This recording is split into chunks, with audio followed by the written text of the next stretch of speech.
Bismillahirrahmanirrahim. Assalamualaikum warahmatullahi wabarakatuh.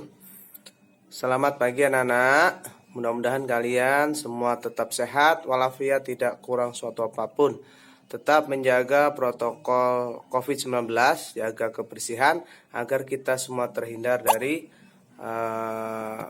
virus corona. Baik sekalian, sebelum PJJ atau pembelajaran jarak jauh dimulai, marilah kita berdoa terlebih dahulu. Berdoa mulai.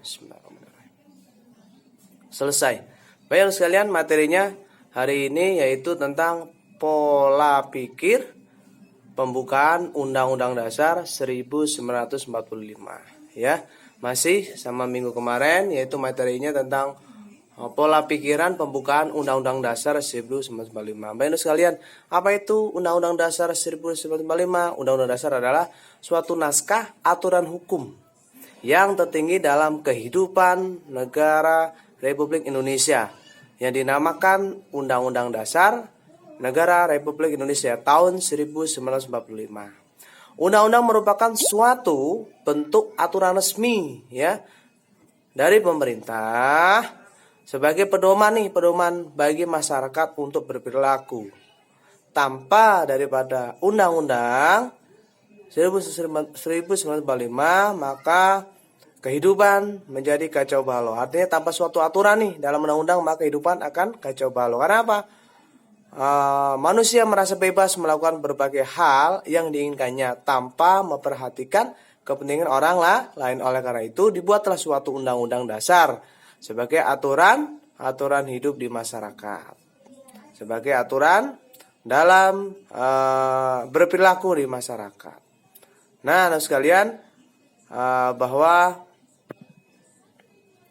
salah satu bagian daripada Undang-Undang Dasar 1945 tidak boleh teman-teman adalah pada bagian pembukaannya. Ya, biasanya kalau upacara anak-anak pasti suruh membaca undang-undang. Baik, lanjut, pembukaan Undang-Undang Dasar 1945 masih tetap terjaga hingga kini naskahnya yang terdiri dari pembukaan itu terdiri dari 4 alinea. Oke, anak sekalian, mari kita bahas. Yang pertama yaitu alinea ke-1 ya. Makna masing-masing alinea pembukaan Undang-Undang Dasar 1945. Berikut, yang pertama alinea ke-1 bahwa yang kita bahas yaitu tentang alineanya ya, maknanya. Alinea ke-1 yang berbunyi bahwa kemerdekaan ialah hak segala bangsa. Oleh sebab itu maka penjajahan di dunia harus dihapuskan karena tidak sesuai dengan peri kemanusiaan dan peri keadilan. Kalimat tersebut menunjukkan keteguhan dan kuatnya motivasi bangsa Indonesia untuk melawan penjajah, untuk merdeka lah. Oleh karena itu mari kita jaga daripada kemerdekaan Indonesia dengan kalian belajar yang rajin. Nah, ini pengertian terkandung dalam alinea ke-1 apa? Yang pertama yaitu adanya pengakuan bahwa bangsa Indonesia menjunjung tinggi hak dan kodrat dari setiap bangsa untuk merdeka. Yang kedua, adanya pernyataan bahwa bangsa Indonesia tidak menyetujui adanya penjajahan di atas dunia karena hal ini tidak sesuai dengan peri kemanusiaan dan peri keadilan. Dan adanya suatu keinginan bangsa Indonesia untuk melepaskan diri dari penjajahan. Ya, ini anak sekalian ya, yang terkandung dalam alinea ke-1. Lanjut, yang terkandung dalam alinea ke-2. Yang berbunyi apa nih pembukaan alinea ke-2? Dan pergerakan kemerdekaan Indonesia telah sampailah kepada saat yang berbahagia. Dengan selamat sentosa mengatakan rakyat Indonesia ke depan pintu gerbang kemerdekaan negara Indonesia yang merdeka, bersatu, berdaulat, adil dan makmur. Nah, itu Pak ya bunyi daripada alinea kedua. Maknanya apa nih yang terkandung dalamnya? Yang pertama adalah bahwa perjuangan bangsa Indonesia telah sampai pada saat yang tepat, yaitu kemerdekaan nih. Ya, alhamdulillah sampai sekarang kita masih menikmati daripada kemerdekaan yang diraih oleh para pejuang yang telah berkorban untuk membuat negara Indonesia menjadi merdeka, terbebas dari penjajahan orang asing. Lanjut, bahwa bangsa Indonesia menghargai dan menghormati para pahlawan bangsa yang telah mengantarkannya ke depan pintu gerbang kemerdekaan Indonesia. Lanjut, bunyi alinea ketiga, ya. Atas berkat rahmat Allah nih. Atas berkat rahmat Allah yang Maha Kuasa dan dengan didorongkan oleh genang luhur supaya berkehidupan kebangsaan yang bebas, maka rakyat Indonesia dengan ini menyatakan kemerdekaannya. Nah, bahwa kemerdekaan perjuangan Indonesia ya semata-mata karena mendapatkan ridho, ya, mendapatkan ridho dari Allah SWT. Tanpa ridhonya maka kemerdekaan tidak dapat diraih. Oleh karena itu atas berkat rahmat Allah, berarti kan ya, ini ada ridho Allah, berkat rahmat Allah, sehingga bangsa Indonesia bisa merdeka dari para penjajah. Nah, maknanya adalah yang pertama, adanya pengakuan religius bahwa kemerdekaan Indonesia diperoleh merupakan berkat dan rahmat Allah yang Maha Kuasa. Ya, berjuang, berdoa sehingga Indonesia bisa merdeka. Yang kedua, bahwa kemerdekaan bangsa Indonesia dimotivasi oleh keinginan yang luhur nih, keinginan yang suci luhur untuk menjadi suatu bangsa yang bebas dari penjajah. Adanya pernyataan proklamasi kemerdekaan Indonesia. Nah, mari kita jaga kemerdekaan Indonesia dengan menjaga persatuan dan kesatuan. Yang terakhir yaitu alinea keempat. Apa bunyinya alinea keempat? Yang berbunyi bahwa alinea keempat pembukaan Undang-Undang Dasar tahun 1945 yang berbunyi,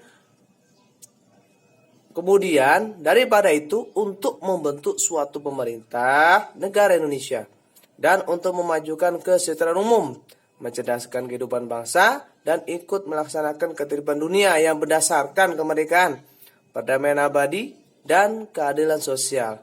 Maka disusunlah kemerdekaan kebangsaan Indonesia yang berbentuk ya dalam suatu susunan negara Republik Indonesia yang berkedaulatan rakyat dengan berdasarkan kepada ketuhanan yang Maha Esa, kemanusiaan yang adil dan beradab, persatuan Indonesia. Ya, kerakyatan yang dipimpin oleh hikmat kebijaksanaan dalam permusyawaratan perwakilan. Kerakyatan ya, terus keadilan bagi seluruh rakyat Indonesia. Baik, anak sekalian, dengan rumusan panjang dan padat ini pada alinea keempat pembukaan Undang-Undang 1945. Maknanya apa? Yang pertama adalah negara Indonesia mempunyai fungsi sekaligus tujuan. Jadi negara Indonesia mempunyai fungsi sekaligus tujuan, yaitu melindungi segenap bangsa Indonesia dan seluruh tumpah darah Indonesia. Ya, memajukan kesejahteraan umum, mencerdaskan kehidupan bangsa. Kenapa? Bangsa Indonesia adalah harus cerdas sekarang. Kenapa? Kalau kita bodoh maka kita akan dijajah kembali. Karena itu para generasi muda, Bapak berpesan, ayo kita belajar yang rajin, jangan malas ya. Karena kalian adalah generasi muda ya, biar kalian cerdas sehingga bisa memajukan bangsa sendiri, menjaga bangsa sendiri agar bisa maju dan tidak dijajah kembali oleh Belanda maupun orang asing. Yang lainnya, keharusan adanya undang-undang dasar, adanya atas politik negara yaitu republik yang berkedaulatan rakyat. Ya.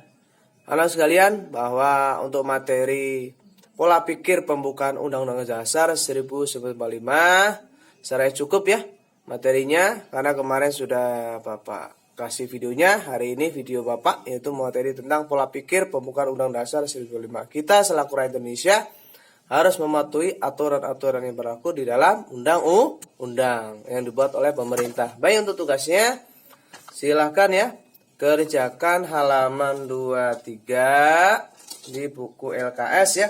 Boleh di buku LKS, nanti dipoto kirim ke Bapak. Halaman 23, kerjakan soal nomor 1 sampai nomor 5 ya. Silahkan kerjakan terus kirim ke Bapak. Sekian dari Bapak. Terima kasih atas perhatiannya. Tetap jaga protokol COVID-19 agar terhindar dari virus corona. Sekian, terima kasih. Wassalamualaikum warahmatullahi wabarakatuh. Tetap semangat.